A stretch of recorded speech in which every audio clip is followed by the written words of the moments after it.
Are we? Hey, we're live. Hi, everybody. Welcome to another Paranormal Mediums with Dr. Julie Starr and myself, Theon. And tonight we have a special guest. This is Lori Sheffer. And Julie, do you want to introduce our pal Lori? Delighted. I don't have on. Sheffer, Lori Sheffer is an Andean. Did I say that right? Andean? Yeah, on Andean, yeah. Okay. Shamanic practitioner who is trained in the lineage of the Quero as well as Quero. Quero. Did I say it right? Yeah, the Quero, yes. Yeah. Okay. As well as a psychic medium, vocal sound healer, and channeled writer. For the past 16 years, she worked as a certified MFED special ed teacher with neurodiverse students in the field of trauma-informed care. Now retired, Lori uses her unique blend of skills to interact with the energies of the physical, spiritual, and etheric planes. A session with Lori could include mediumship, soul communication and healing, channeling through sound and poetry, trauma healing, channeled spiritual guidance, and healing of one's energetic fields. So welcome, Lori. Thank you. Yay. Welcome, Lori. And also, Lori is going to be coming up with a shamanic medium class. So, Lori, would you like to tell us a little bit about that? Sure. What I have found is, having been trained first as a shamanic practitioner and then becoming a medium, I found that my mediumship just didn't come out in the classic way of working with the clairs. And that what I found is that energy, when you're working the shamanic practice, everything is about energy, and it's also about the ancestors. And so what I do is a blend of the mediumship with using energy to help you to connect to your loved ones, to connect to energy on all sorts of different planes. And so I've developed a class to help you to be able to see the energy in yourself and as well as others, and read it, and then connect to the ancestors and so forth.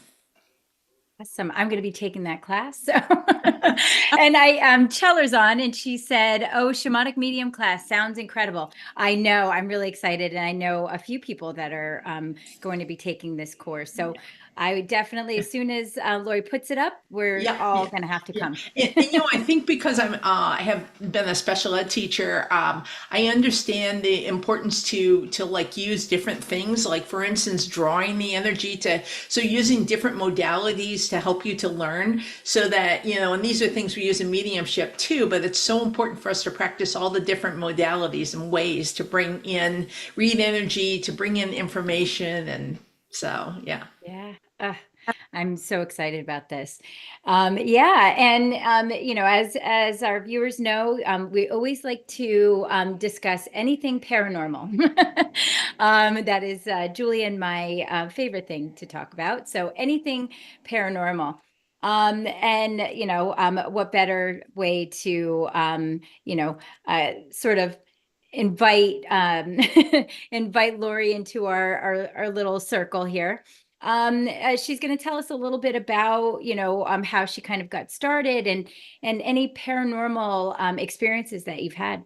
Yes, which I know a lot of them. Yeah. And I have some questions for you too, for my 12-year-old nephew. So that'll be good too. I'm excited about that.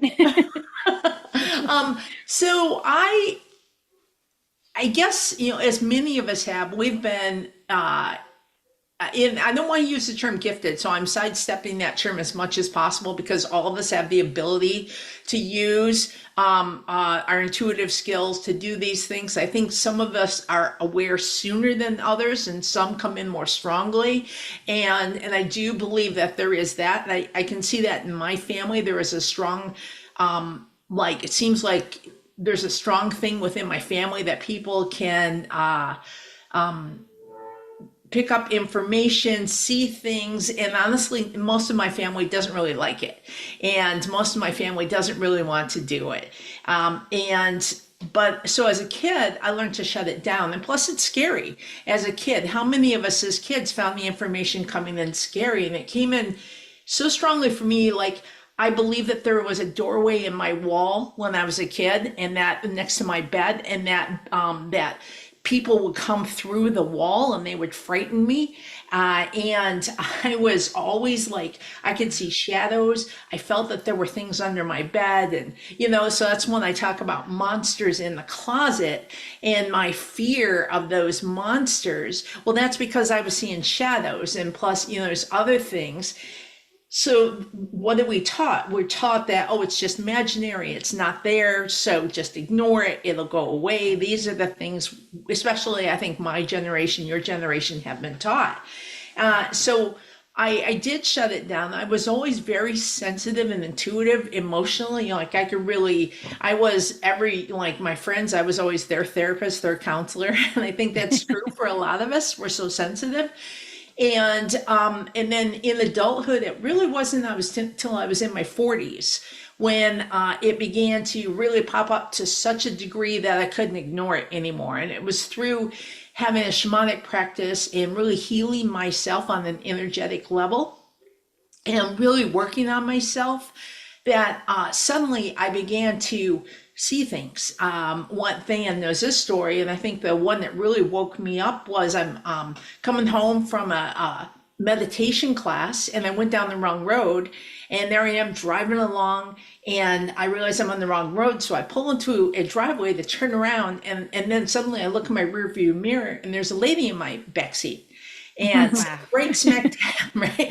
And I have been taught that when this happens, you just go, you need to go. So I said, you need to go right now. And she did. She went. I love it. And things more and more just began to happen. And honestly, I had never even, this is the interesting part, I had never sat with a medium until I was in my 40s.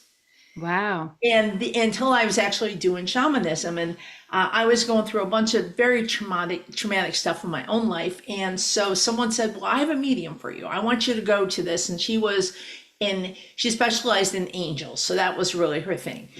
So I walked through the door, and actually my friend who had referred me had been there like the week before. And so I walked through the door, and she said to me, she says, oh my God. She said, you have so many animals around you. She said there was all these animals all around me.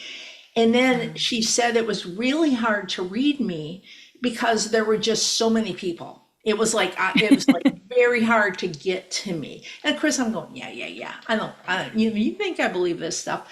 And, and somewhere in the reading, she says, my friend who had, been the week before, he and I were super close, real good friends. And we knew that we had known each other in a previous life. And she said, I think your husband was in to see me last week. I says, my husband? And I said, no, he's not my husband. He's my friend. She says, well, he has been your husband. And it was so interesting. Wow. I'm new to this stuff. I'm going, man, this is so hokey. I don't believe any of this. This is hokey. What's this lady drinking? And so I get on the table. She puts me on the table, and she says to me, because I was having all these aches and pains, and she says, well, the angels are saying that you need to go gluten-free. And this is back in like 2011. And wow. And I'm like, I don't even know what that means. And she says, well, that's what they're saying to you. So I get off the table and I sit down with her. And then she said, but now they're saying that you will really laugh at this one. I'm like, okay, now what? And she says, they're saying you have to go dairy free. And I suddenly like stopped. And that's when I knew it was real, because I, as a kid, had really bad skin, and the doctors thought I was allergic to milk. So my mom tried to take me off of milk, and she couldn't do it because I kept getting it anyway, and I wouldn't do it. And I suddenly went, no, there's no way anyone could know that, right? And so I was like, no, I need to go home and think about this. This is real. So I gave up dairy and gluten that very day. and have been, both mostly since. And that was really my beginning to accept what was in me and going, okay, there's something valid about this, and slowly letting the information come in and realizing that they wanted to speak to me, that there were Right. all sorts of different levels. And so I took classes and I began to blend the two, because I think at my core, I'm a storyteller. Yeah. And that's very shamanic. And so when the information comes through me, it often comes through as a story or as a metaphor. And so it's that blend, and it is so much fun. Now, I've never accepted the paranormal component, as Theon knows. I really Yeah. have fought the paranormal piece deeply. Yeah. That's why I like to force you on the show. Yeah. I accept the fact that it exists. And I know that I am visited and I've had lots of experiences with it, but to do it myself until very recently is something I've not been willing to even think about. Now so many like things have come in, I sort of have to accept the fact that I am going to have to do more, with the paranormal. Yeah. Yeah, and it's funny because you have some incredible stories, and even your family. You have a lot of stories within your family of just paranormal experiences, and it's for most people it's tough. I mean, you're being visited by beings that you can't see. That automatically makes you a little bit afraid and a little leery about the whole thing, but it can be a really beautiful experience. I mean, you've embraced it to an extent. I mean, nobody really likes to be bothered when they're they're in their own space, but for me, I have always I always like to think more comfortable in that than I am even in the physical world. But I mean, it's interesting because you as a shamanic medium, you connect with earth spirits and things like that. And just for everybody to understand what a shamanic medium kind of what a reading with a shamanic medium would feel like. Yeah. Well, that's interesting, because it changes. I always say to people that come into me, first of all, even I don't know what exactly is going to occur, and I think that's true for every medium. You just don't know, and it's really what you, the sitter, come in, and I will ask people, what's your intent, and so they'll because if someone comes in to me and says, well, I really want to speak to Grandpa John, that's what I want to do. I want to know, who he sold that blue truck to or something like that. Right? Well, that's very specific. In a sense, you've just limited yourself, right? You've just created limitations around the reading. But if you open it up to something deeper, and I think that for me, and this is true with mediumship, and newer forms of mediumship are this way too. It's about the healing that takes place. It really is not just about it's not just my sister says she's having a hard time getting on, so that like made me stop for a minute. But anyway, it's so much more. See, we at our core, we are a soul, so we are so much more than just these bodies. And to really live our life to the fullest and the best, we have to be able to deal with the traumas, the things that hold us back, the limitations, maybe the contracts that we've made throughout our life. And so if I say, like, my goal is to be a writer and I want to write, a book, and I've got it in my head, but yet I'm petrified of being criticized. Now, where did that belief system come from? Where is that? And so healing that belief system before I can get to the next step. So maybe that comes in with some information from a loved one, but also now we work on the traumas, we work with the energy. So it's just a blending of the two and giving the person what they need that comes in whatever form it comes in. Does that make sense? Oh, absolutely. Oh, well, having recently had a reading with you, um, I can say it's extremely powerful and it has always fascinated me. And if anybody is ever interested in doing something like that, definitely reach out to Lori because they are extremely powerful. And she's right. You really don't know what you're going to get with any medium, and anyone that's reading you doesn't necessarily know what's going to happen, right?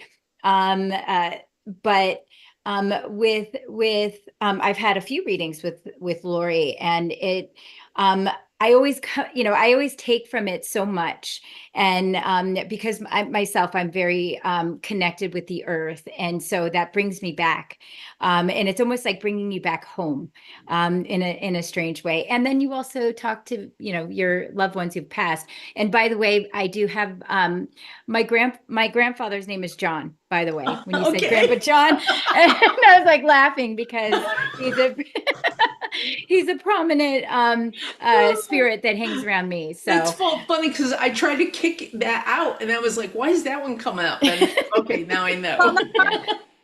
my father, John, my father, and he is that back. I know. So maybe Lori can give us readings tonight. No, I'm just kidding. Well, are we going to do some live readings? There might be some people in the audience that would love a reading from Lori. Oh my gosh. Yes, right. Well, and I love reading with Lori. So if anybody has any questions, please put them in the chat, and we'll all as we're talking, check the chat and give you a reading if you need. Some Sarah Luke, I think it was Sarah Luke. Let me just put my glasses on. I know. I never wear my glasses. Sarah Luke said, when I was growing up at home, I always had to ask my mom or dad to close the door to my wardrobe because I sensed that that Summit was watching someone was watching me. Um, I always thought there was Summit under my bed. Um, Interesting. And as an adult, Sarah, it must have been now you're thinking back on it, and you were, feeling feeling that that was more than just, being scared as a kid, right? Yeah, that's incredible.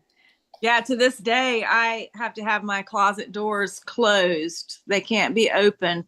And I remember as a kid keeping my covers up around my neck so the vampires wouldn't get me.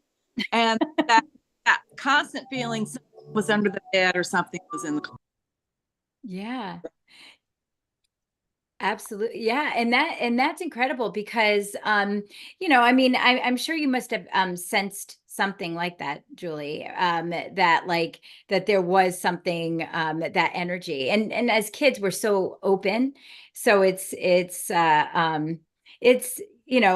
funny because I'll think back on things from my childhood, and remember them much differently than I did as a kid. Like you know, uh, where I passed a lot of things off, and then now as an adult, it almost comes back to you, right? And you're like, well, wait, there were some experiences, right? Yeah. Yeah. Yeah. It just seemed so normal then. But then looking back, you say, oh, what that was psychic. But thankfully I was not as open as a child as I am now. Because if Yeah. I probably would have been a basket case. No, well, I will say, I wasn't as open as a child, even though I had like mediumistic experiences, and but it took me a while. But my son specifically never feared it.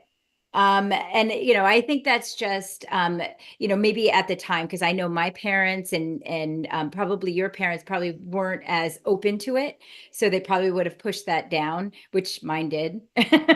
So and that could sort of build a little fear in a child, because then they know they're seeing something and or experiencing something, and then being told that it's not real. So that can be difficult. With my kid, I embraced it and I allowed him to be who he was. So I think he actually preferred to sleep with like in pitch dark. Like I even as an adult, I don't really like to do that. But yeah, interesting. And Scooping, I think it's Scooping, said, hello, can I get a reading as well, please? Absolutely. And so did, I'm sorry, I missed somebody. Candy, 2771 would like a reading. And feel free to put a question in there, Candy and Scooping, and we'll definitely give you a reading. Yeah. And yeah. I just wanted to go to the, when you're a kid, the other thing is you think of energy of the houses we live in. And like, I remember being in this house where my parents built me a bedroom in the basement and it was right next to two root cellars. And am I being petrified of like one of the root cellars? And you think about that, right? You don't know why even, or like our intuitive abilities as kids and how there's some people we're just afraid of, or there's things that we just know. And but unfortunately in the society we live in, that's sort of not allowed. And it's like, and I think we listen to our children more now than we did, or even like, or we make things so simplified, like good stranger, bad stranger, stranger danger. When you think of that, well, what about good energy, bad energy? Right? We don't talk about that, right? But it's the same sort of things, and being able, because every single one of us have had situations when we're kids where there's just someone outside of them having bad breath. There's another reason why we just didn't like them, right? Yes, absolutely. And, and to, teach your child to trust their instincts. That's a big one, like, again, we come from a time when parents really kind of, children were seen and not heard. And now our children have much more of a voice, which is great, and empowering them with, allowing their instincts or them to, rely largely on their instincts is really important. Mm-hmm. Yeah. Right. Yeah. Absolutely. And I was going to say my sister and her oldest daughter could see things from a very young age, and my sister just has so many stories about her daughter. And they lived in a house once where her oldest daughter would be sitting there and suddenly go, "Mommy, he's tickling me, he's tickling me." And she'd start to laugh. Or my younger brothers didn't even want to babysit for my sister because it used to creep them out so bad. But it was, it was just really interesting how that happened. Now it is my sister's grandson, her daughter's son, who is the one who's now suddenly really into the paranormal and really into this. And so it's, and so my sister has always never really wanted to do this too much. So like, so she took her grandson and her youngest daughter to the cemetery last week, but my sister stayed in the car. So she's like, "All right, you guys go take the equipment, you go do your thing, but I'm staying in the car." So it's but still your sister embraces, his, his likes and things like that. So that's amazing. She probably locks the door and everything. I love it. I want to get to his questions. Scooping said nothing specific, just a general reading. Okay. More than likely, yeah. So the name is Scooping for the first one. So feel free to connect, Julie and Lori.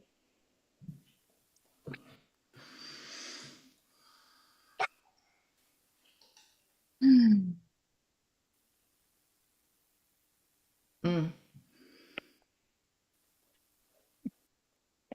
Well, I'll go ahead and tell you a little thing. So scooping, the way I work is like I work with images and sometimes very playfully.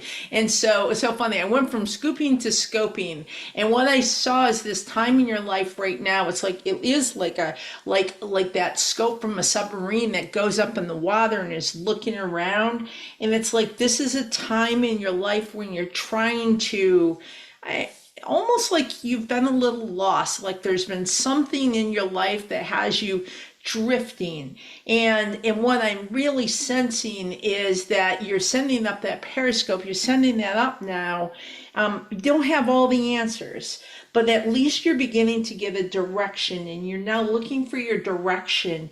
And now is the time to really believe in yourself, because I feel like you do have direction.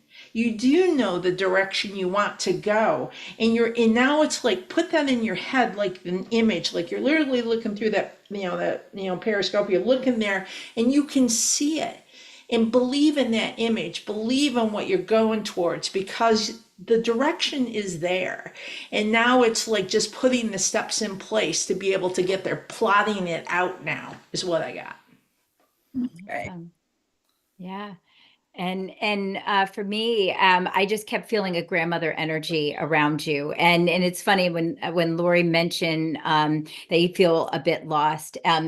There is that sense of wanting that advice, wanting that connection with your grandmother. And I believe it's your grandmother on your mother's side. So very maternal energy coming from her. And it does feel very strong that, she's in your space, especially at this moment, because I do feel that same sort of lost feeling. And almost like a numbness that's, to certain things. But what I'm hearing is more, it's just a moment in time. It's not forever. So don't, keep yourself stuck here. And, and it's easy to say, don't keep yourself stuck here, because you're like, okay, well, how do I get out? But what she's saying is don't add like that negative self-talk to it. Just allow and sort of be open for opportunities is what she's saying. So yeah. When I started looking, the first thing that I saw was a bird, and which is kind of unusual and maybe primed by the shamanic talk that Lori is giving us. But I saw a black bird. It actually looked more like a starling than a crow, which, typically I might see a crow or a raven, but it looked more like a starling. And so I don't know if birds have any specific meaning for you, but there is bird energy and bird spirit around you. And it feels also like you are starting to open up yourself and starting to open up to some of your own abilities. And this may be also what the bird represents, that bird being spirit, but that bird isn't flying yet. And that bird is longing to fly. So another thing that was coming up for you was the issue of truth versus illusion. So a time to examine your own belief systems and your own perceptions, and where are the illusions? Because what you are after now at this time of your life is truth, and truth is what transcends illusion. But it's tough sometimes because we have to really crack our minds open and consider things that we never considered before. As Lori was talking about, oh, this is hokey, right? But eventually she's able to see the truth to reality, and the truth is not necessarily what we grew up with believing in our specific cultures. So that's what I must add, because, okay, so it started out with me suddenly seeing I don't know, see jelly came into the picture, like in like a strawberry jam, a strawberry preserve. So I started there, and then I see this like a woman. I'm doing the recipe, and she's laughing, and she's talking about, I'm just going to share because you don't want to give away all your secrets. She says it's okay to not know everything that's in the pot, and that is an interesting thing, right? She says, when you're eating something, you're like, oh my God, what did you put in this? And grandma's over there going, yeah, I'm not going to tell you. And, it's my secret recipe. And that's the sort. So you don't need to know everything that's in the pot. Now, when you're ready to make it, then you can have a conversation. But she says that's, you can enjoy something without, this is so important. You can enjoy something without having to know every single detail. Ugh, I yes, love that. me That too. that's a truth. That is a truth that we all can embrace. Every single one of us. And you know what? We don't have to share every single detail about us either. Right. Especially when you're new to this world and you start opening up your own abilities and you start having experiences. And if you share it with other people and they just put it down, then don't share it with people who are going to put it down, right? Yeah. Enjoy Yeah. it without having to deal with that kind of thing. They don't have to And do you either. right, exactly. And I always say, people really can't judge you, in the most clear way. Everybody, we all see through our conditioning and, what we've experienced and judge people from that. So you'll never get clear judgment from anyone. So I try as much as possible to sort of ignore that. So yeah, beautiful reading, ladies. Wonderful. So we got a couple more people, and we're going to do a couple more, and then I want to hear these questions, Lori. I'm so excited. Because my nephew definitely he'll want to watch this later, and he's got questions that I'm going to give to you from him. I'm so excited. Okay, so we have one from YouTube, but I'm going to go with, I believe it was trying to scroll up here. It's kind of hard to. Candy, can you please, for some reason I can't get to you, Candy. Can you please ask that question again, unless Julie, you're able to see it. I don't know if you can. Any, and if Scooping has any feedback about what we said, if any of that makes sense to her, it'd be great to hear. She said, yes, I've been seeing a lot of birds. That is my maternal grandmother. That was beautiful and beautifully said. Thank you. Thank you guys so much. That resonates a lot and I appreciate you guys. No problem. So I'm waiting for Candy. So while we're waiting, I don't know why I can't see it. It's weird. They just kind of disappeared on me. Let's see. So while we wait for Candy, is there time for me at the end? Oh, there she is. Here we go. So Candy said, I'm open to anything. I always love to hear from my dad. Open to anything. Okay, well, wonderful. Thank you so much, Candy. Okay, and we're just going to connect with your energy. You have such a sweet energy, actually. I just keep seeing like you're one of those people. It's almost like a Martha Stewart feel, like where everything that you do almost feels like I just love that. I have a friend just like you, so it's always like anything you touch is like well thought through, very. I don't know. You just have a great sense and style about you. So I'm sorry. That was just my first impression, but. Name. Very sweet. I'm going to go to Candy. So I try to go fast, and I see it started out with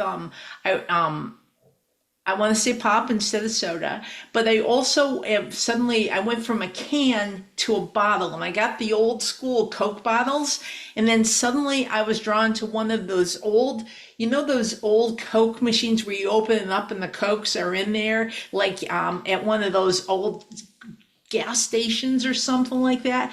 And I was just drawn to that. And I can see this hand reaching in and grabbing a Coke out and it's a glass bottle, one of those old fashioned glass bottles, and handing you a Coke. And it feels like this is something special. That is, and it does look like a male hand is handing you this Coke. And there's something about this, and it seems so cliche in some sense. It's summertime, and there's this Coke, but there's this joy about this, and I get the turn, and I get this statement: no rules. It's like it's okay for you to drink this in the car. It's weird. It's like no rules. It's like these normal rules about not having food in the car. And he's saying, for today, we're just letting go of the rules, and we're just going to completely enjoy today.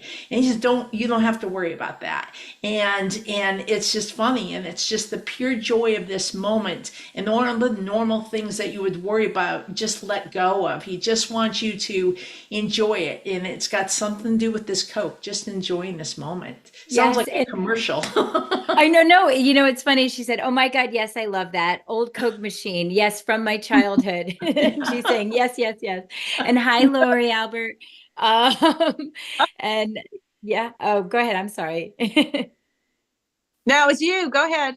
Oh, no, it's just funny. It's like I see this image of your father, Candy. He very thin build, but he just had this way about him. And maybe this is where you got that Martha Stewart thing, because I feel that that craftiness about him. Always knew exactly what to say, kind of guy. And I can see the love that you have for him. I mean, we all love our parents, but there's that special that special connection that you have with him. And it's funny because I as soon as Lori started talking about Coke, I kept hearing, "I want to buy the world a Coke." Remember that commercial?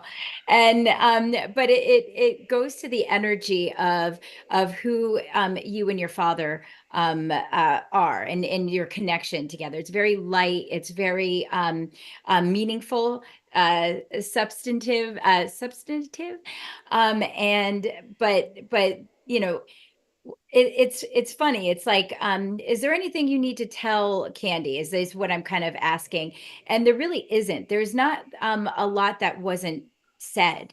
And there's a lot of you and him, or I mean, sorry, a lot of him and you.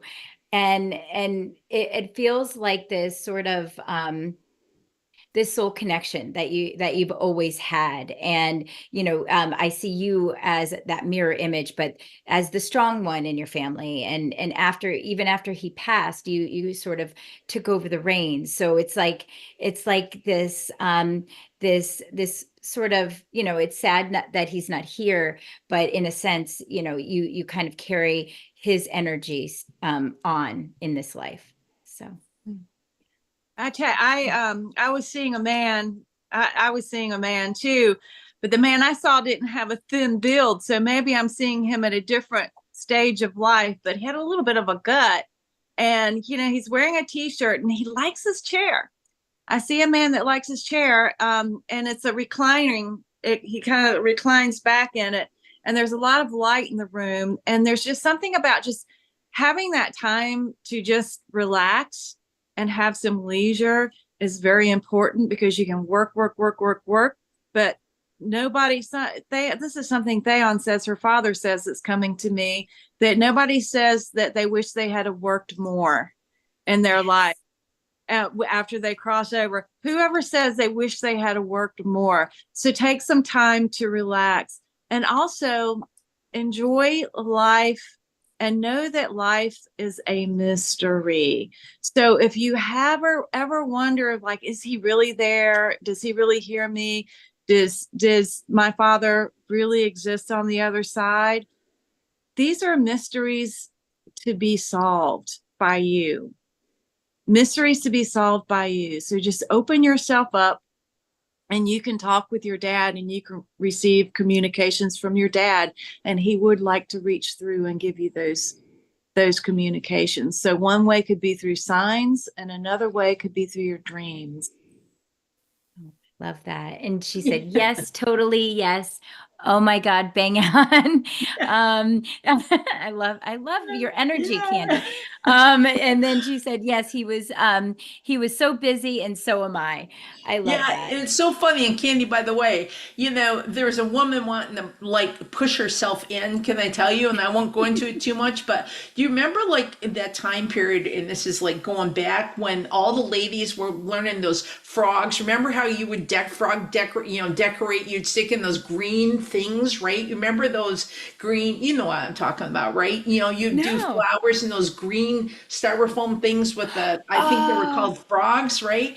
And they're talking about, and this is the recycling, right? Where now you can use the Coke bottle as a flower thing, and this whole thing is coming up, and nothing is ever lost was really the message. Nothing is ever lost.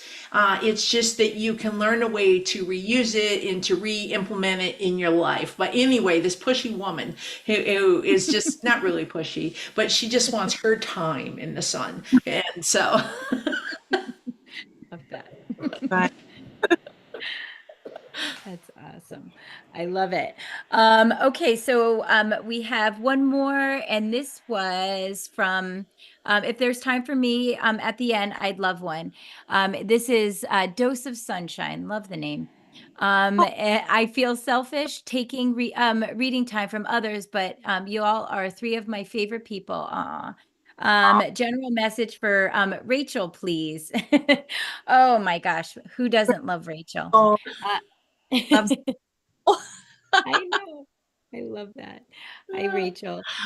Yeah, so of course, love reading you, Rachel. And I'm sure Lori and Julie know who Rachel is, right? yeah. Yeah, yeah, yeah. Familiar. Yeah, awesome. Okay. Well, I immediately have a daisy that has popped up. So just doing a little flower reading on Rachel. You're a daisy, my dear. A very, very good friend. There's a simplicity about you, and a simplicity about your energy, a simplicity even in how you like to live your life that is refreshing, and it is beautiful, and you are beautiful. And that's what I have for you right now in this moment.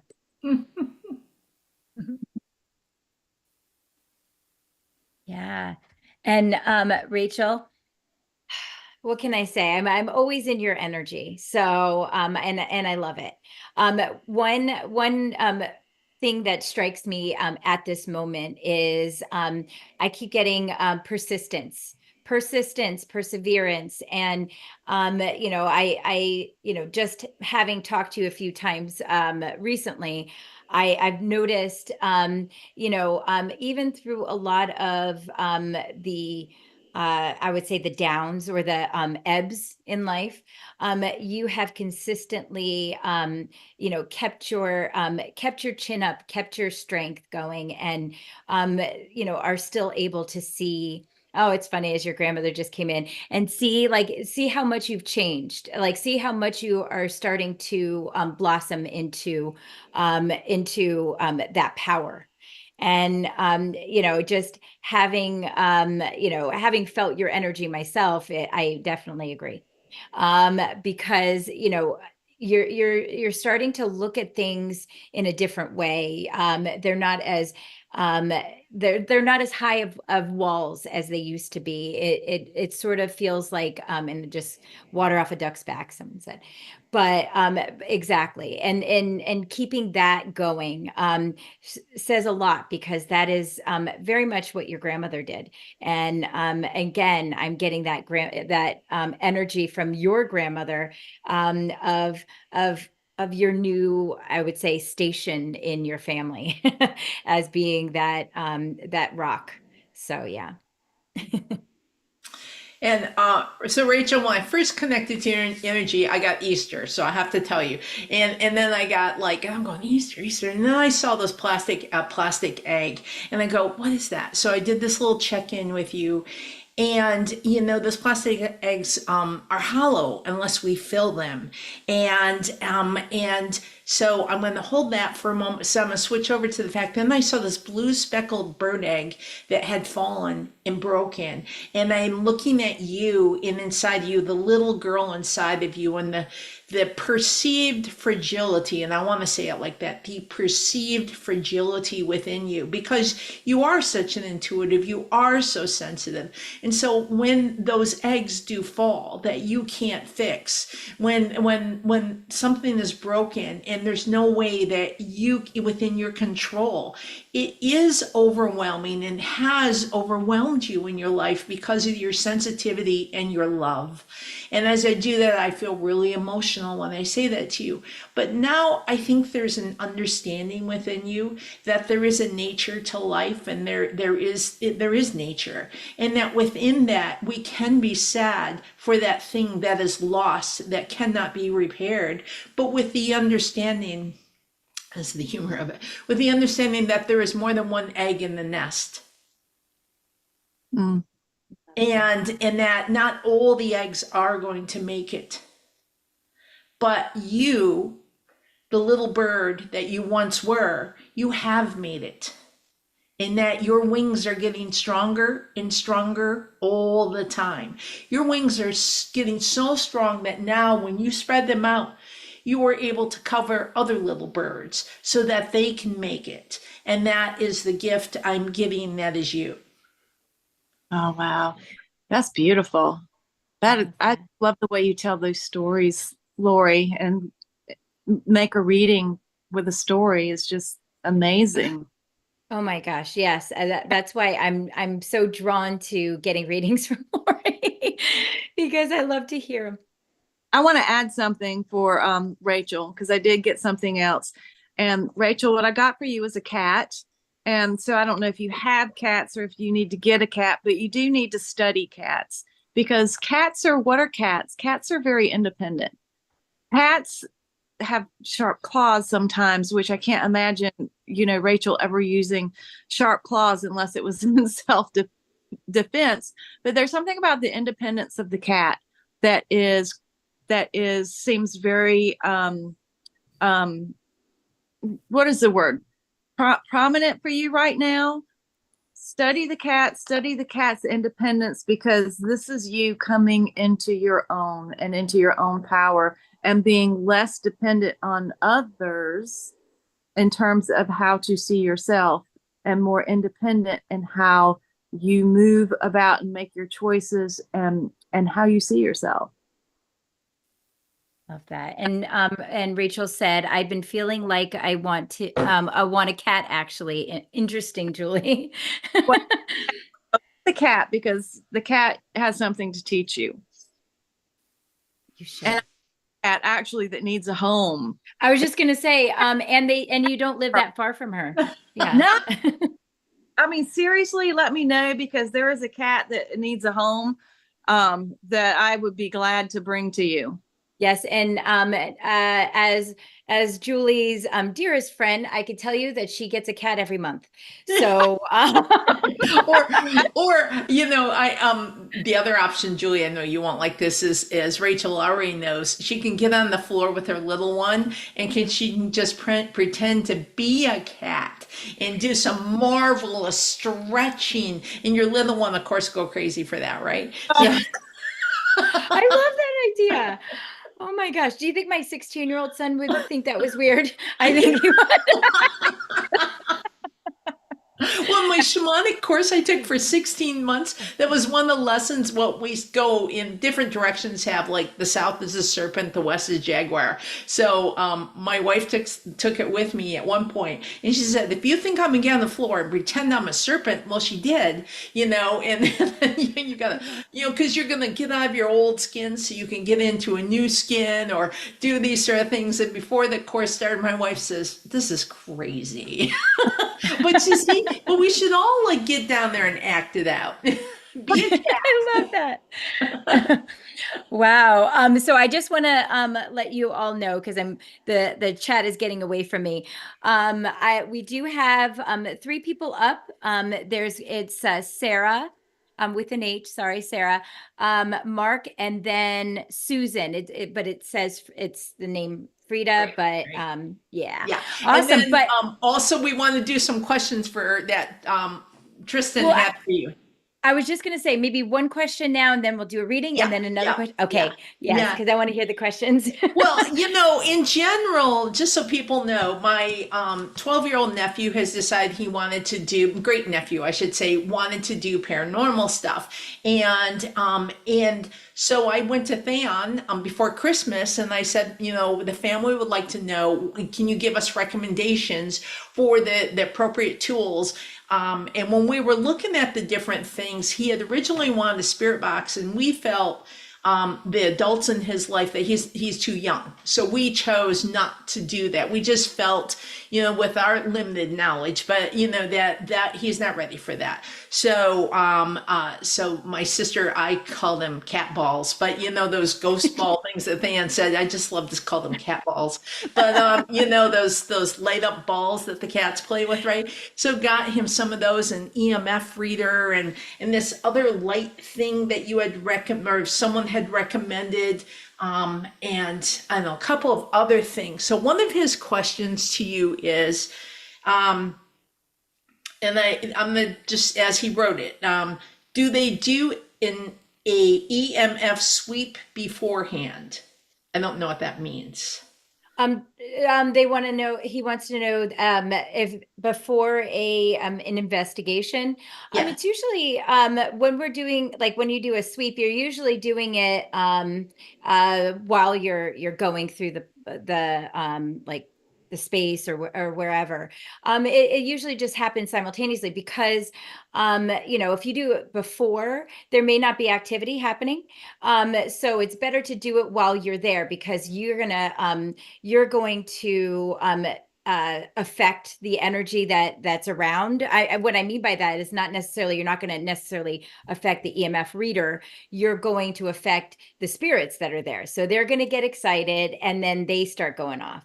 So it's always good to do it while you're there, because one, when you're doing the investigation, because one, you're trying to get multiple, with whatever, I guess, equipment that you're using, you're going to want to talk to them. You're going to want to, feel their energy. And as it was so funny. Recently, I was talking to Lori and Lori Albert and a few other people, and I was talking about the SLS camera. Did you tell him about the SLS camera? Yeah, it may be for his birthday because it looks, so making sure we get one that, and I think a bigger question really for you guys to answer at some point is, if you are, have a young investigator in your family who wants to investigate, a young person, so it's like, what are the recommendations? How do you, what equipment do you, because, a parent or a loved one isn't going to want to spend a lot of money at first because you're not sure how involved they're going to get. So, that idea of what do you recommend and how much money, to put in at first, I think is something that was what we as a family experienced. That's why we focused in on Christmas, and right away, they went to a cemetery where he got a chance to experience it and do it. But I think that is a big one for, families who are willing to, who want, or the kids that want to get into this. Absolutely. And the thing is, of course, you always want to be with your child and kind of talk them through it. And in Lori's family, they're all intuitive. So it's a great situation. But let's say that you're not necessarily connected with your intuitive side and your child still wants to do it. Well, one is to, I would say read up a lot about it, because opening up your connection with the spirit world does, take some practice. It's protections and things like that, and also learning the tools a little bit more.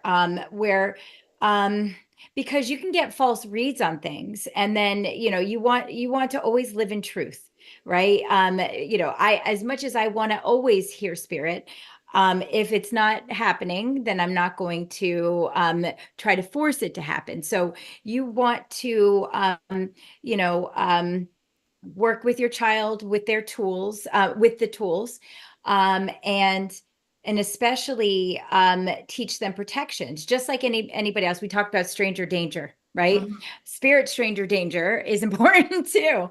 You don't want to just let any old spirit come near your child. And so uh, creating strong protections, and Julie and I've talked about this many times, is protections can only be strong if they come from your own power, and teaching them that confidence that they are in control, and they are just as powerful as any out of body spirit. So that's really strong, and working on those energetic protections, because you can watch ghost shows, and some of these people really don't understand that, and they have these stories of, oh yeah, this spirit followed me home. That's because they didn't really know any better. And if we're going to teach this generation, anything, it is to protect yourself, to live within your power, and that's always first and foremost for me, and I know Julie too, and Lori. So well, yeah, absolutely. With the tools, you really have to research them. I could suggest, there's many there's many app tools. Like I was telling you, there's an SLS app tool, there's a Spirit Box app tool. So you don't have to necessarily go right for the gadgets in the beginning. But just understand and research the app, because like anything else, they may have some faults and things like that. It is a lot. It is a lot to take. Yeah.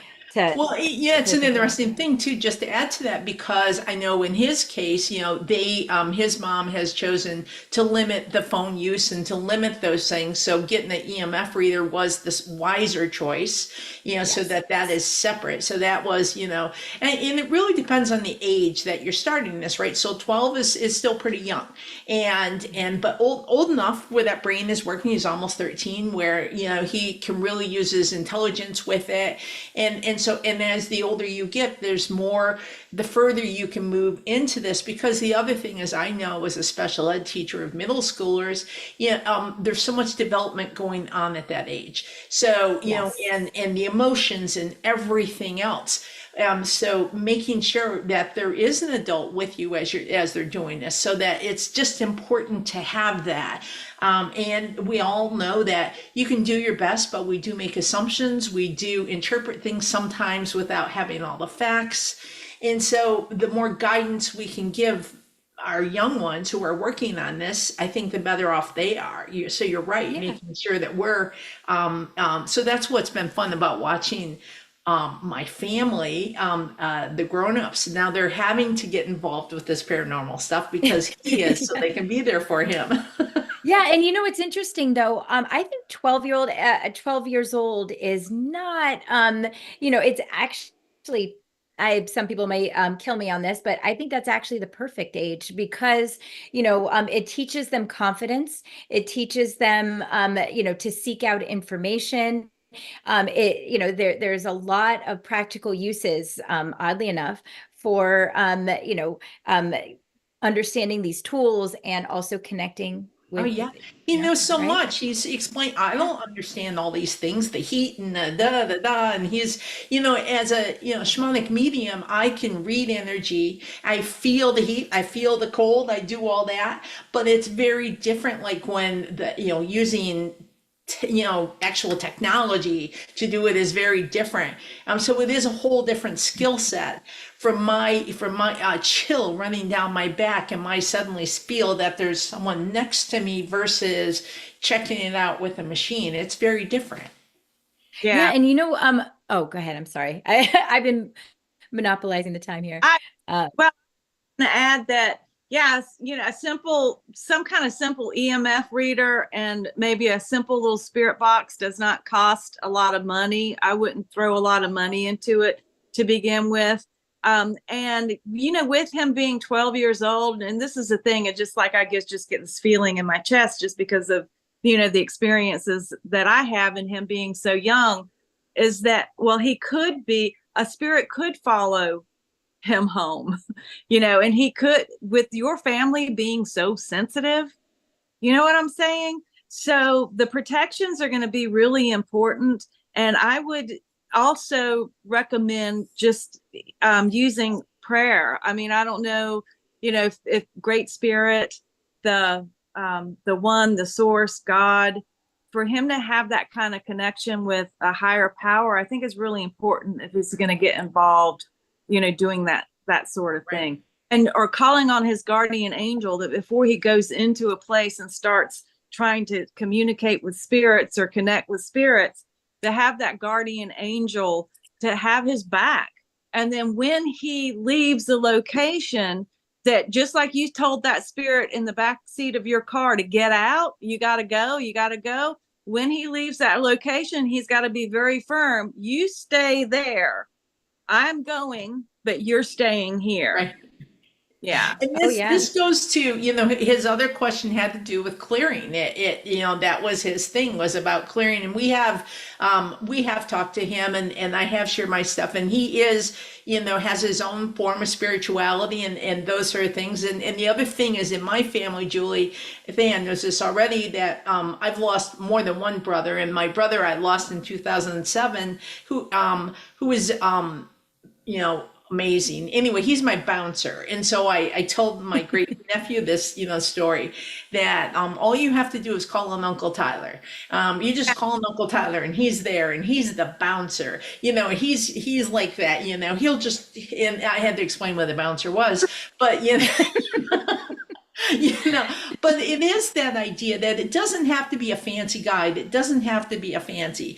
It's like the idea that we have these loved ones who will also stand there for us, a grandfather, or what, just reaching for that and saying that. So yeah, and letting them choose also, or in my book, that's idea, however you frame your spirituality is really important, however you want to practice it.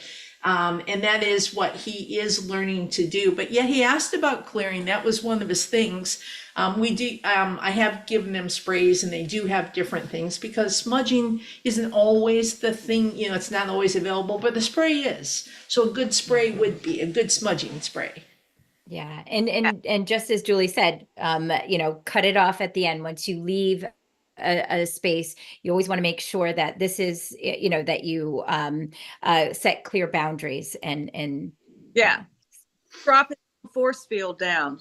He can call down his shields up like on Star Trek, and put his up so that these things can't follow him or attach. So, but I love that he has his own form of spirituality, and that you guys, of course, support that. Because I think that's the most important thing. When you start getting involved in this world, you've got to have that form of spirituality, whatever it is. You've got to have that. That is your protection too.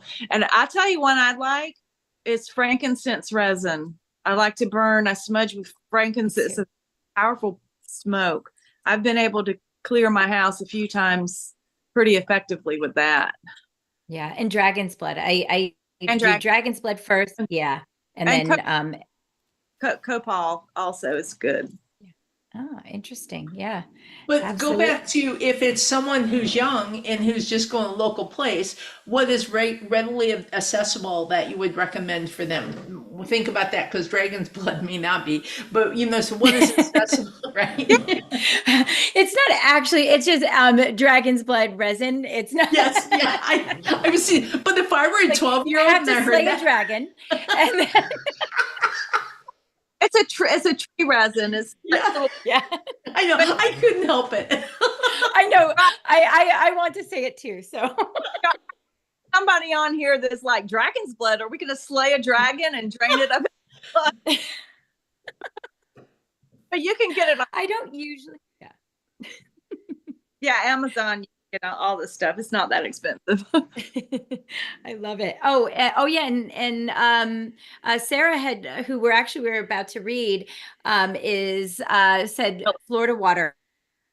Yes, Oh, yeah, I also use Florida Florida water. water. Yeah, Yes, I Florida. even you clean your house with it if you before you do a cleansing. I like to clean like the walls and things like that with Florida water. So yeah, I have a that's I have a friend that will put it in her mouth and Oh, out. And I, oh, that's the word. no, no.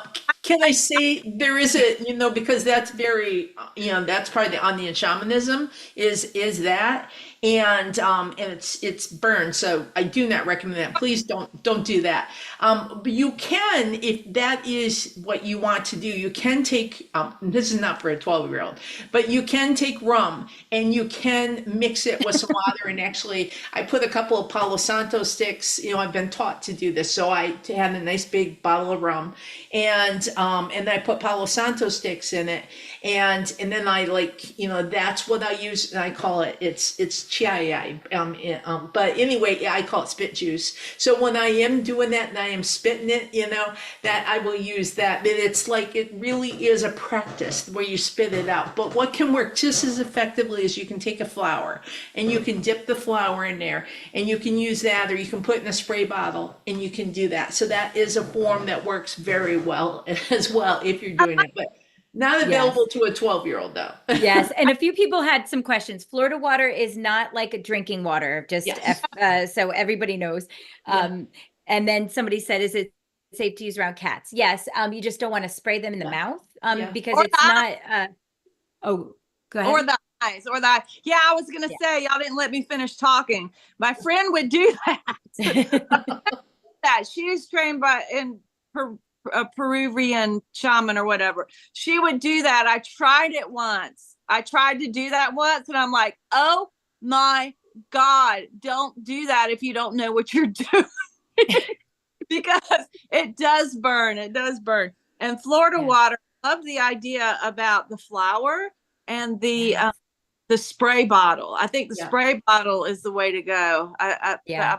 Yeah. because I sprinkle with my hands, but I like the spray bottle idea. The company Yeah, I use the spray bottle. is Murray and Murray, I think. But anyway, but I like Agua de Florida, which is the same stuff except it's made in South America.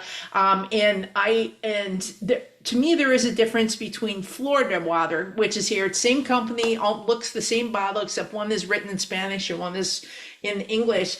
But I do like Agua de Florida, and that's what I have here in the house, that I use all the time, and it's a huge part of my practice actually. Palo Santo is also a very big part of my practice and my smudging practices. Yes. Yeah. Yeah. And I actually got mine from Peru. A friend of mine went to Peru and got me this huge bottle, thankfully. And so, yeah, and I've been putting it in a water bottle, or not a water bottle, a spray bottle. And yeah, it's, I love it. And it does disinfect too. So it has Yeah. multiple uses. But the only other one I can recommend is rue, or ruta, depends. The plant rue, rue water. It's a plant and it's used a lot in South America. But you can grow it and then you can make rue water from it, and that's very powerful as well. So there's a lot of things out there, and I just say that for that stuff. For people to find out what resonates with you. If you're using something that really comes from a tradition, like an indigenous tradition or something like that, use respect, learn about it, ask, for permission, those sort of things. And that is part of it, to make sure we're using things respectfully. Absolutely. I agree. Yeah. Yeah. And there's so many ways for you to clear and protect yourself. And it's really just about your intention, right? So you could take any kind of water or anything, and if your intention is not clear, or there's fear behind it, it's not going to have the same effect. So no matter what you use, you want to use it with all of your intention. Yeah. So, Yeah. and then we have a few, oh, go ahead. Sorry. Oh yeah. not this just the substance per se. It's you, it's your intention, it's your power. And for me, I will always go back, because what I have, been battling for the past 2 years, I'm getting a pretty good handle on now, is because of prayer. It's prayer. Prayer is huge, and having that connection with that higher power, however you conceive of it. Yes, absolutely. Yeah, absolutely. And so I'm trying to keep up. And hi, Bianca. Let's see. And then there's Jill. Hi, Jill. So we have Sarah, and she said her last name is Aruda. Rue. Oh, I love that. Oh, I'm sorry. That's the wrong person. So it's not Sarah Aru. It's Sarah Luke. Excuse me. So, yes, Sarah Luke. We're going to do a reading for her, and I'm not sure. I think it was just a general question. Okay.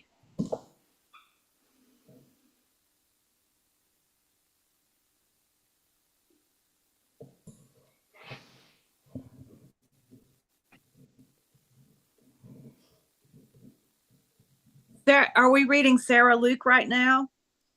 Yes. Okay, I'm just started just a quick little sketch for Sarah, and I have you sitting on a meditation cushion, girl. So if you're not already meditating, your guides are saying you need to be meditating. There's this huge stream of light coming down from the ethers to your head, sending you information. So there's like two-way information going in this channel of light. So, girl, it seems to me like you may have some mediumistic abilities, whether you're aware of it now or not.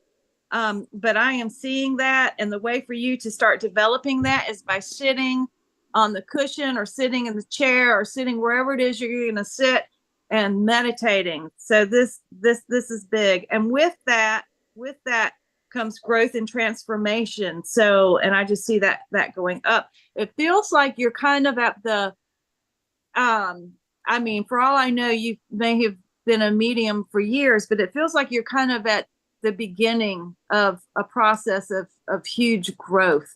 So your guides are standing by, your guides are ready, and it's up to you to do the work. And that's what I have. Yes. Love that. And it's so funny because I got that exactly the same thing. But it's funny because I see you very much as a medium.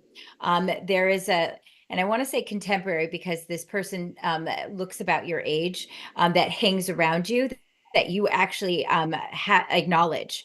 And there's that's not the only one, but currently there is a male that is, I would say, medium build, that is right around your space, but also interesting, because it's almost like this person has passed, obviously, but had a body, but it does act like a spirit guide for you. And it's interesting. She said, I'm apparently a seer. Oh, interesting. Yeah, she gets messages in her dreams. Absolutely. And it's funny because it's very strong with you. And I love that Julie said that light, because that's exactly what I was seeing. It was almost like I feel like I'm talking to somebody that knows, and that knows where we're at. So this is definitely, if you aren't pursuing more development with this, then you really need to. It does feel like there is it's coming up for you, and rapidly. So yeah, that's amazing. Hang on to, because with that kind of development and growth, it can be a little disoriented. So just get ready, girl. Yeah. Yeah. And Sarah, I'm going to work on his name for you, because I just saw that. Go ahead. Sorry. So Sarah, right away, I wrote, beyond tomorrow is today. Today leads you to tomorrow. And then I drew this spiral. And so, and I'm going, wow, that's very, very prophetic. But what does that mean? What does that mean? we can spend so much time planning for tomorrow that we're not in today, but vice versa. Um, you have these two, and they're using the term, it's a dichotomy. It's like these two things within you. You can be completely present so much that you get lost in the present, or the opposite, you can get so busy planning for the future, you're not in the present. So it's this weird thing. And then they show me, I drew this glass with a lid on it, and it's got this fluid in it. And they showed me like when you drop and they're using an anchor as an example, when you drop an anchor into that water and the water flows over. So they're saying that it's time for you to be more conscious, more aware of what you're putting into you, and not just your body like food and things like that, but your thoughts, and that your container, in that it's to be more aware of what you're putting into your container emotionally, mentally, all the components, energetically, that this is a time for you to just create more awareness around you, and that stop beating yourself up. There's something about your past which is holding you from your future, and this is a part of this thing, and that as you begin to remove these aspects, as you begin to heal these components of you, and this is interesting because this is half the reason the water's flowing over. Because there are these pieces of you that it's time to take out, it's time to pull out, like this. Watch, ready? Pull it out, and you'll look at it, and you look at it, and you blow, you say thank you, but I don't need you anymore, and you let it go. And that is what Spirit is saying to you. They're saying it is time, sister. It is time for you. You have it all. You have the courage. You have the wherewithal. You have all the pieces. Now is the time to let it go. Awesome. Mm-hmm. Yeah. I just want to say a J name came up for you, Sarah. And it's funny because then as soon as I heard it was like Jesse or something like that, the male that is hanging around you. But then another name popped in, Chris. So I don't know if there's a Chris and a Jesse, but it seems pretty strong around you. I foresaw my sister and a girl, and then a son whom has a slight disability. I am also disabled from birth. Oh, okay. That's interesting. Wow. Yeah, and you know, the only thing I can say to that, Sarah, is um reframing. This is the coolest thing. This is what I love.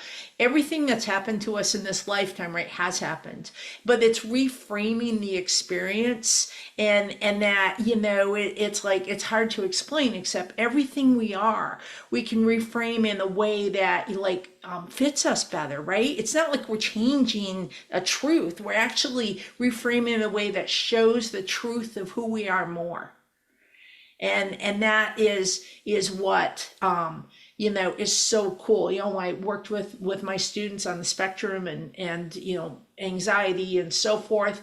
It was the idea that, you know, they would get so caught up in something, or maybe their, you know, disability or whatever they call it. I says, no, no, no, you just work differently. You just work differently.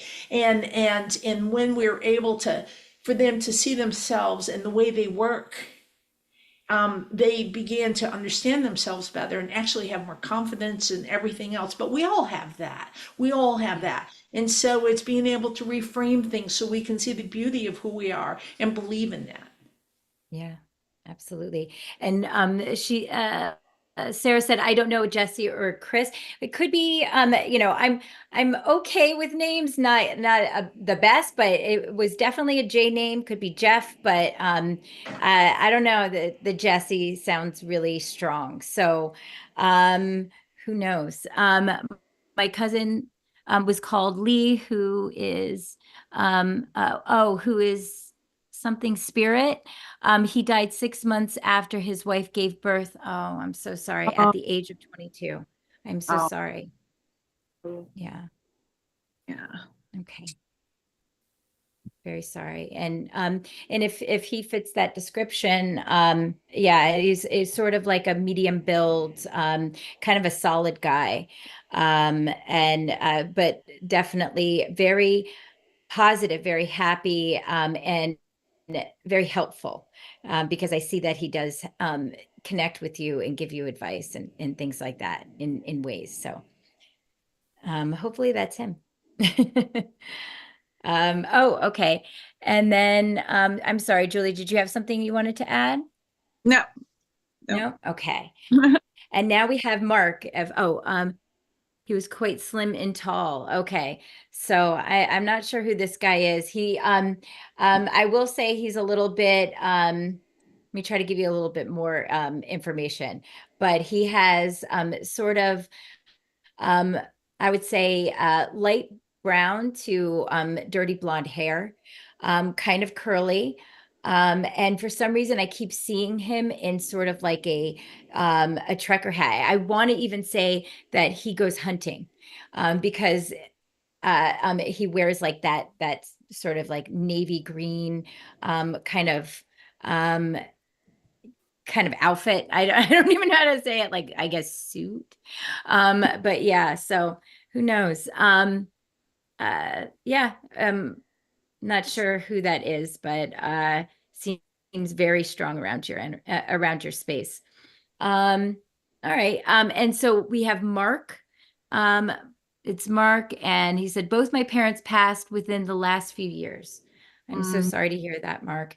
He is our next reader or reading. Several good friends as well. Okay, so you have quite a few people over on the other side. Okay. All right, we're gonna clear that other energy and connect with Mark.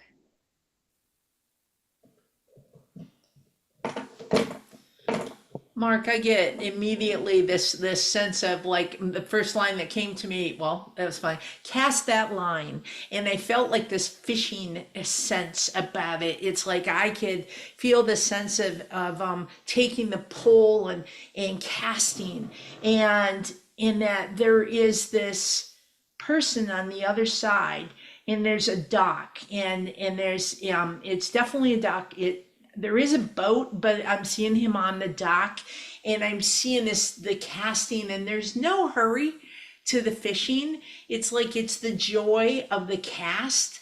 And it's just that feeling of watching it, the lure go out there, the bait go out there and drop in the water, and then bringing it back slowly. And this is someone who just really is, I feel, and as I go more into the energy, I feel like they were very, I want to, that's what I get, like uptight, like had a lot of like always worries and working. And then there was something about nature, and that this is a person who just loves to be out inside nature, or inside nature, isn't that interesting stuff, outside of nature. But anyway, they are just suddenly can step out into it, and everything else falls away. And as I connect to you, there is a place that still exists. And that for you to be able to feel that feeling, that you can literally go there, and that you can connect when you're there.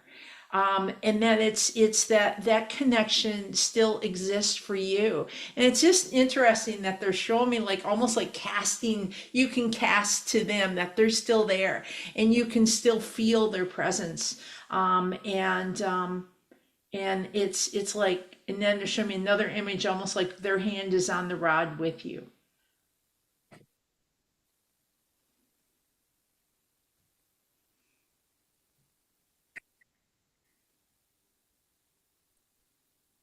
Hey, I'll go. It's not as easy for me to do this in this format because I can't hear the person's voice. I can't hear Mark's voice. So I'm just going to tell you what I'm sketching and what's coming in for me. So hopefully this is for you, Mark. when I first started looking, I was trying to connect with your mother actually, and I'm just seeing a woman, and she's showing herself to me, when she's younger, but I see blonde hair. I just see blonde hair, and I'm in looking at colors, and so there's this beautiful pink color in on top of like this big swath of indigo blue. And I went into this pink color, and a flower came out, and the flower kind of looks like a peony. I don't know if you've seen a peony before, but there's peony flower that I'm drawing, and it's over this blue. And as I move into this blue, and this is like the energy of the spirit, and I'm getting into the energy of this spirit through color. So the pink, there's just this very loving person who gives love, and it seems that she gives more love than she's able to receive. And in this blue, there is this deep intelligence, but it's also a well. She's like a deep well of emotion, a deep well of experiences that you may not have ever been aware of, because it's a deep well and she just doesn't share that. There's so much love for you that she's bringing through, and there's something here about a rainbow. So I don't know if rainbow has been a particular sign for you, but I'm getting look for the rainbow. And that's all I'm able really to get in this kind of format with mediumship, but I hope some of that resonates for you. Yeah. Yeah, sorry, I was in the chat. There's a lot a lot of messages. But Mark, and as I'm connecting with your energy, yeah, it does feel like there's a lot of and I wanted to say dense energy, just I mean with the all the people have lost there, it does feel overwhelming, I'm sure. And so I'm trying to, as I'm trying to connect with the energy of someone that has passed, it does feel like a lot of voices. And and it's interesting. She was a very loving person. And so Mark had also mentioned that he had a good friend that had lost or passed last year, that was a fishing buddy. And interesting enough, because Sarah had mentioned that as well.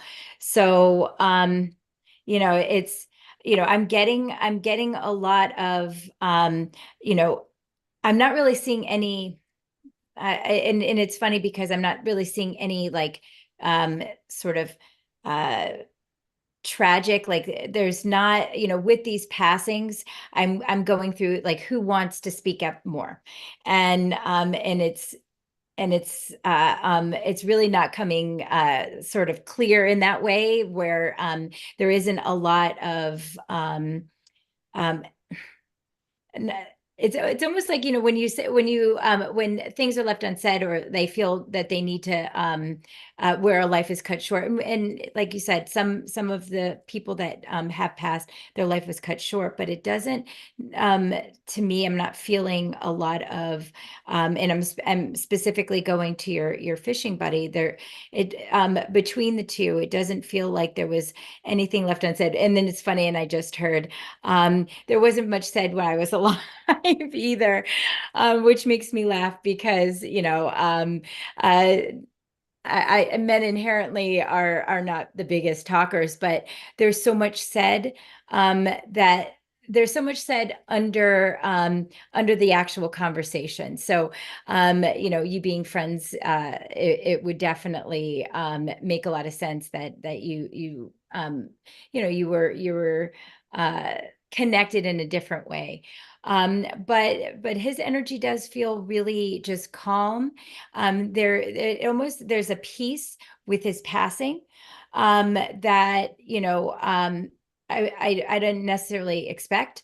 So it was the way that he's showing it to me feels very much where it was like a release, like it was. I don't know that it was expected, but it felt welcomed. I hope that makes sense. But you know, with him, it's almost like his energy, his energy was so like it was very easygoing that even in his passing, he sort of you know, kind of embraced that passing. So you know, I'm saying, is there anything you want to say? And there really kind of isn't, which is funny.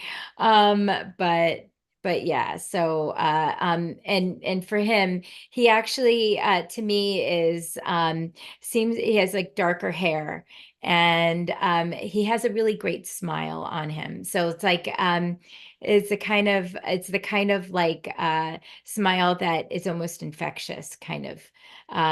But just a gentle, kind person. Yeah, I'm sorry if that's a little general for you, but you know, he definitely feels like there's not much to sort of say. So yeah. You I want to add too, because I've just from the as soon as we started with Mark, I'm just really feeling that sadness right through my chest, you know, just feeling that sadness and that heaviness. And I wish that I could make, you know, more of a connection for you, Mark. But what I do know and know with confidence, and I feel with confidence, is that your loved ones are close by and they're not far away, and that you can reach out to them and talk to them. And you know, I'm getting something too about at night. Like there's at nighttime when things are quiet is a good time for you to just get yourself quiet and make those connections with them, because they're not far away. And the very best medium for you is you, and to get those direct connections with your loved ones. And this can go such a long way in healing your heart. So, I mean, I feel that. I feel the sadness, and I'm really want to give to you my sympathies for all of these losses. Absolutely. Yeah. Yeah. And Mark said, oh, his daughter died at a young age, and he never fully recovered from this. Yeah, that would definitely explain why he was embracing passing, wanted to, you know, maybe be with her. So yeah, that makes a lot of sense. Yeah, and let's see. Um, then we have Susan, but I wanted to check in with Lori. I know she had another question from her nephew. So Well, I think we asked, you know, the big ones were his EMF reader and his clearing were his two really, really big ones. The other thing had to do, so when you go to a place like a cemetery, right? What is the best way to like do an investigation in a place like a cemetery? What would you say? Yeah. oof, respectfully. um I go into every investigation. Just as you when you go into someone's home, you want to be respectful. So definitely watch where you're stepping when you're in a cemetery. And you know, for me, when I've done investigations in cemeteries, I like to connect with them. So Julie and I have been to a few cemeteries in Nevada, and the old gravestones have how people have died, and so they tell a bit of a story. So, you know, I will read their gravestone. I will connect. I will, you know, say sorry for for your loss, and try to I for me, and Julie laughs about this, but I connect with them like I would connect with anyone else. You know, I mean, they had bodies before. They in fact, a lot of them are eager to talk. So it's about getting to know them. So you know, um like, how did you pass? And you know, this is something you can do on your spirit box, is talk to them. How did you pass? And get to understand them, because a lot of the times they really want to, kind of communicate. Maybe they passed in a way that now they kind of feel lonely. So it's really just connecting with them in a real way. I think that for me, that's my favorite. And Mark said, "Thank you, ladies." No problem. Thank you. Yeah, I mean, you bring up an interesting point because I think when people like so we think of ghost hunting or whatever, when you think of that stuff, is it the hunt, right? Some people are in it for the hunt to show that they have something, and that's all. Yeah. Versus the deeper what you're saying, and that's an interesting conversation to then have with your young investigator, right? Isn't it, as to why we're doing this, what is our intent, and that maybe that's a good point, is what is your intent, why are you doing it? Right, exactly. And I've long said, some of these paranormal shows, they're seeking to provoke, and what you get when you provoke is just what you get with a living person.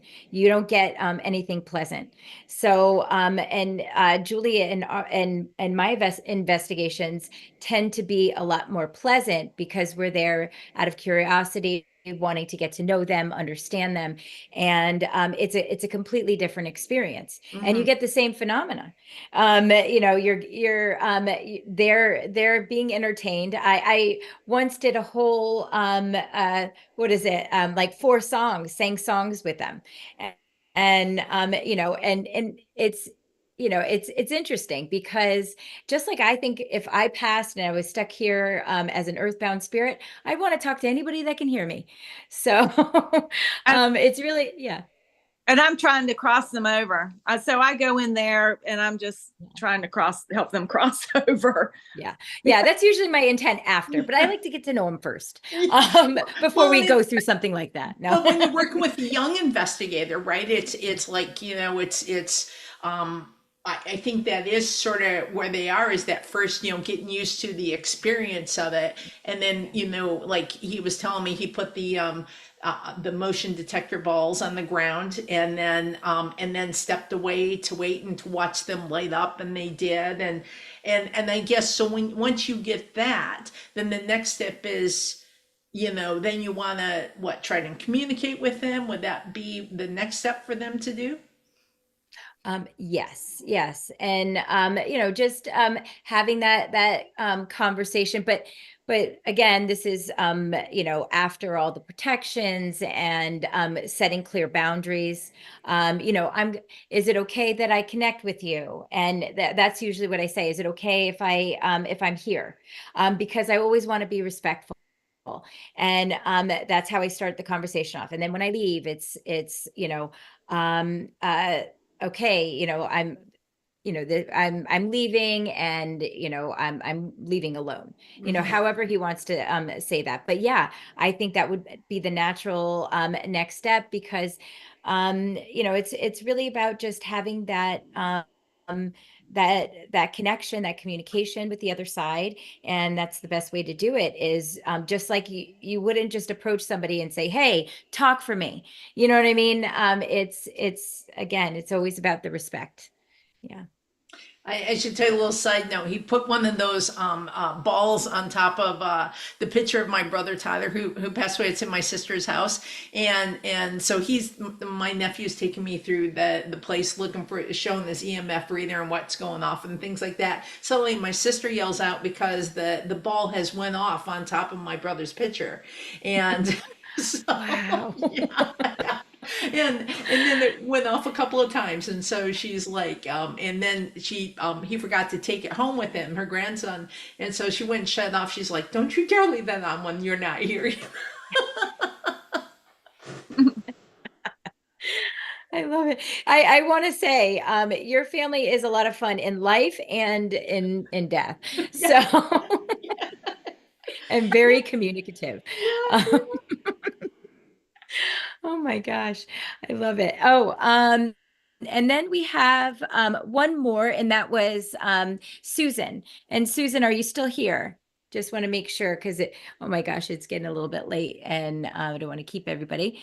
Yeah, so just message us in the chat just so we know you're here and we're not just reading somebody that isn't. Right. Yes.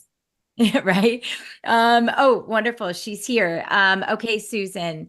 And if you have anything specific you want to add, have us look at, then please feel free. I know it's hard. I have 2 chats going, so forgive me. I'm trying to do like 5 things. So. Yeah, while she's typing that, do y'all want me to tell you a little story? Sure. Okay, so I told you how I'm trying to cross over spirits when we go to these places. Well, I don't have to go anywhere for spirits to find me. So my guides have been working with me. This is like a big thing of what I do, at moving out dark energies, but also helping earthbound spirits or spirits who are a little bit lost, like find their way home. And I do that by extending out light. I'm able to open up these portals of light. So this, I was laying in my bed, I was watching TV, and I saw a spirit come in my room. I can see it with my physical eyes. I could see the energy. And then I saw this tall, dark shadow move by. And I immediately jumped to a conclusion. Oh my gosh, there's something negative has come in here again. So I go into my thing of blasting out the energy and get out and blah, blah, blah. And it left. It didn't come back. And so later I heard about that, and they're telling me that I'm going in a little bit too strong and I needed to be softer. And I saw this, I had this dream, and they showed me what I was doing with a dream. Like there's somebody had broken into a bank, and the cop comes out and he has this huge gun and he mounts it on his car and he just starts blasting into the bank. And I'm like, well, that's a little bit excessive, isn't it? And they're, yeah, exactly, be softer.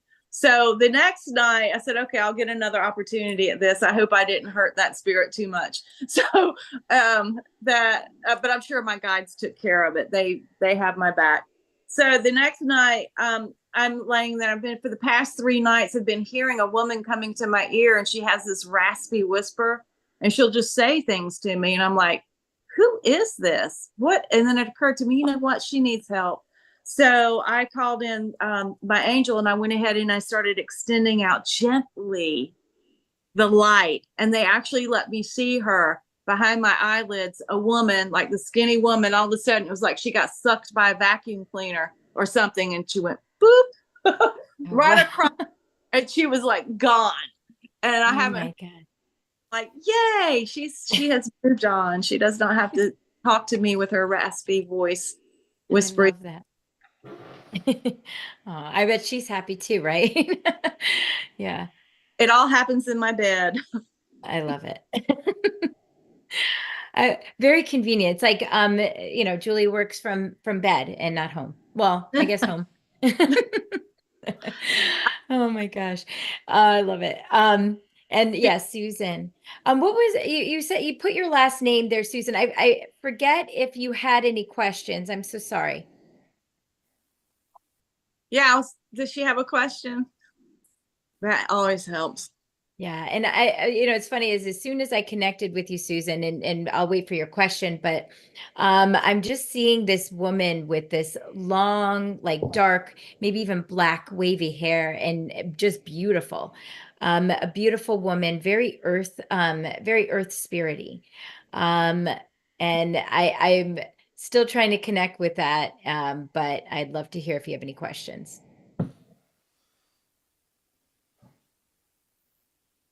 Yeah, and I'm zooming in on just Susan on your energy, and there's this clarity, there's this clearness in your energy that's very, very nice, like crystal, and this lovely green energy there. So, and it just feels so wholesome and natural. But more than that, it's like it's emerald. I'm gonna move while we're waiting for a question. I'm just gonna move into that green a little bit. Yeah, and she said she doesn't really have a question, but so much loss, or so much going on, lots of loss, trauma, and awakening. Yeah.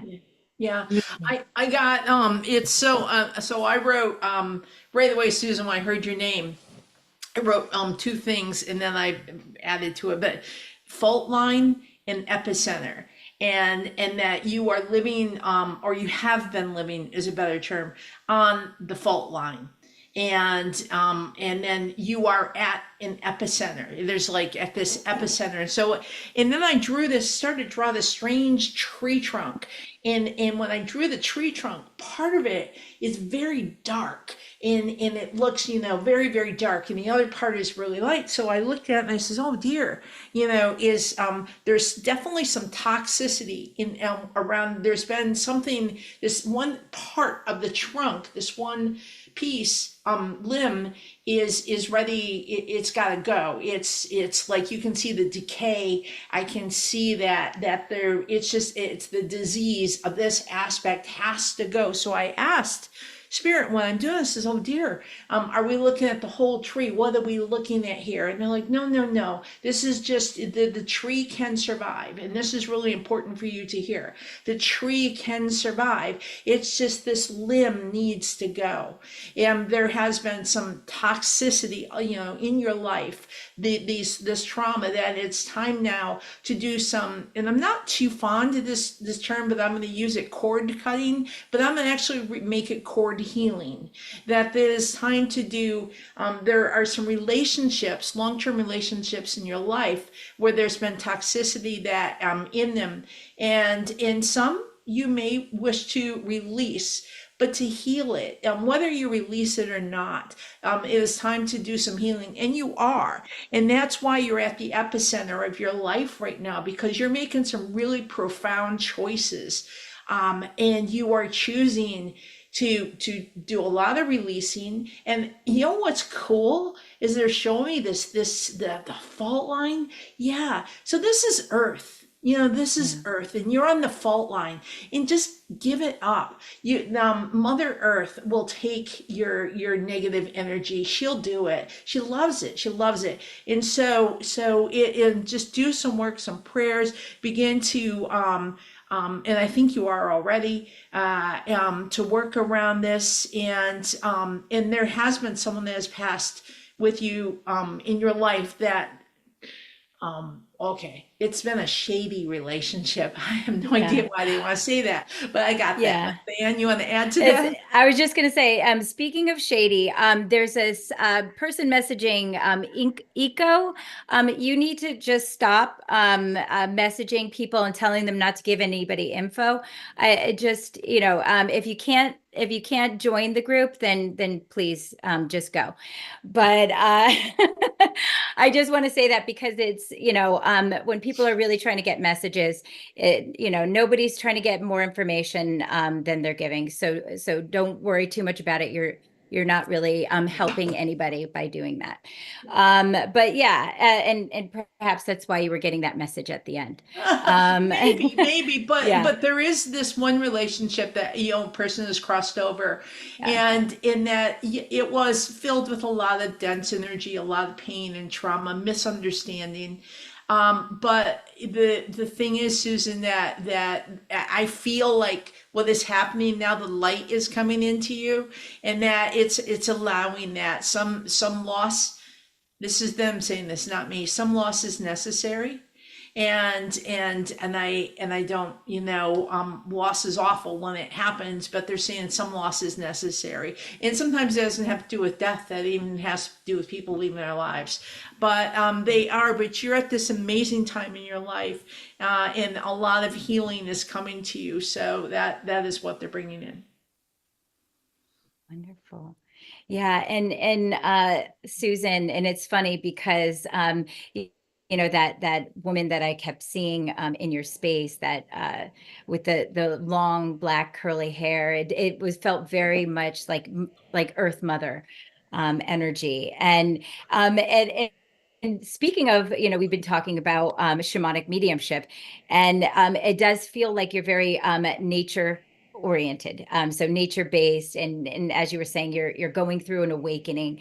I feel like where where you're going is healing. And I keep getting the traumas that you're facing are really adding to this, are adding to your, and I'm not saying that, anybody's passing, it's tragic, but you're experiencing them in this way to help your own sort of healing. And because I definitely see you sort of helping other people with this gift that you have. And this gift of nature is what I'm getting, is like really feeling the earth and feeling and feeling the energy of it, because I feel you as somebody that feels very deeply, has that that it's almost like the vibration of things that kind of push you. So like the vibration of someone's voice and things like that. I don't know why I'm getting that a lot with you, but it's a very gentle,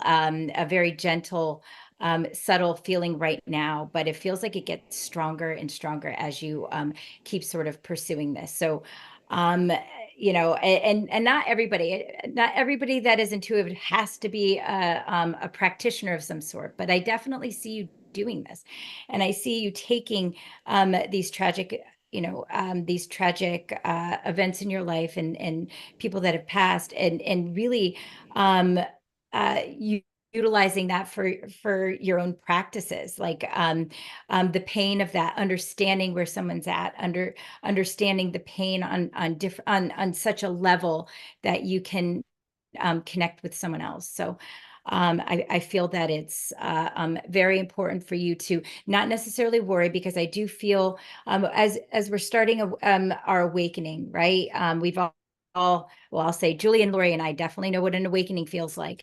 And it feels a little scary, feels a little discombobulating, but you, just like everything else, you will get through this and be that much stronger for it. Because right now you're kind of sitting in loss, but the important thing is to understand that this too will pass, and it will help to sort of guide you in the future, is what I keep getting from this earth spirit. So very interesting. Yeah. Yeah, I've just been sitting here sketching a little bit, Susan, and I don't know if you have really long hair or not, but I drew long hair around you, and that's kind of symbolic too, because I also drew a comb around you, a comb meaning comb the hair, and this is a symbol for needing to clear the mind. And also there are energies around you, and you would do well to smudge, to do some clearing around you. I'm also, I have that feeling again, like I did with Mark, that just the heaviness in my chest, that there's a lot of sadness around you, and all this deep blue. You have intuitive abilities, and they may be very raw and undeveloped yet, or there's much more development that can happen with that. And there's something, with the traumas and all the losses, like Theon said, that helps to open you up. Because the first thing that I sketched was all of this energy, like boom, coming out of your head, out of your crown chakra. Your crown chakra is really opening up and trying to make these connections, but it feels a little undisciplined in terms of making specific connections. I really want you to practice prayer and meditation and developing your spirituality, but that meditation and visualizing light in your head and just pushing light out of your head to clear away like unwanted thought forms, to clear away unwanted or foreign energies around you. And this isn't just you, this is, everybody really needs to do this. It's good spiritual hygiene, right? I see a man behind you, and he reminds me of Jesus. He just reminds me of Jesus. He's got dark this like brown hair, and I just want to put this facial hair on him. And he has his hand on your shoulder. Now he has some kind of guide for you. He may be somebody that you knew that passed over. He may be, but he's definitely some kind of guide for you. And he has his hand on your shoulder because he's helping to give you strength. So there's this reverence around you in the spirit world. There's this reverence around you because of the experiences that you have and the experiences that you have had, and designed that way by your own soul for your own soul's growth. And I know that's like, why would anybody want to do that? Why would anybody want to do that? I ask myself the same thing, like, why? My soul is a trip. Why in the world would my soul want me to have these experiences in this life? Well, as I move forward, I can now look at them and see meaning, and I can see purpose, and I can see how I can use my experiences to help other people. And I feel like that's the case for you. And this is why this man has his hand on your shoulder, is he's got your back. He has got your back. And there's so much love coming towards you from the spirit world. So I feel this, like, there can be like this sadness that you can go into, or this moodiness that you can go into. Well, just know that all of that has a purpose, and your job is to process it, to ground it, and then to clear it and to bring light into your own life, because this light that you bring into your own life is the light that you can bring to others. And that is your purpose, is bringing light into yourself and bringing light to others. Just your mere presence, just the tone of your voice, just the things that you say, just your presence can be healing to other people. And I'm just feeling that so loud and clear.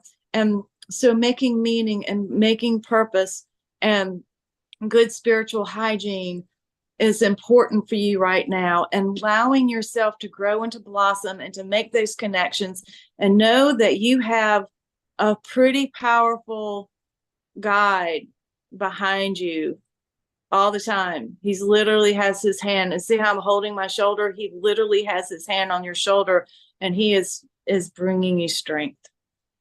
Okay, that's all I have. Well, that was beautiful.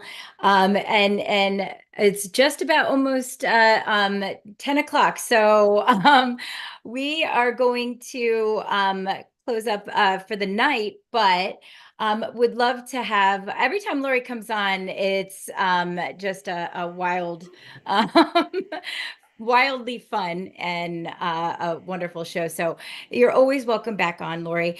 But can you please tell the audience where they could get a reading or take your shamanic medium class? Right. Well, you can. I am on evolveme.com. You can leave me a message there. Also, I am shamanicmedium.com. You can find me there, Lori Sheffer, and so that is the easiest way. I am shamanicmedium.com, and I would say that is probably the easiest way to find me. And as far as the class goes, look in the next month. We will be putting it up. We'll be getting it up there. Throughout our lives, we're always challenging ourselves. We're always moving to the next level. And that's what I can say to everybody. Like, look at me getting into the paranormal now. And so there's always something that we're going through to take us to the next thing. So for me, putting this class out there, I taught in the classroom for years, and now it's finding the courage to put myself out there on the internet and actually teach a class.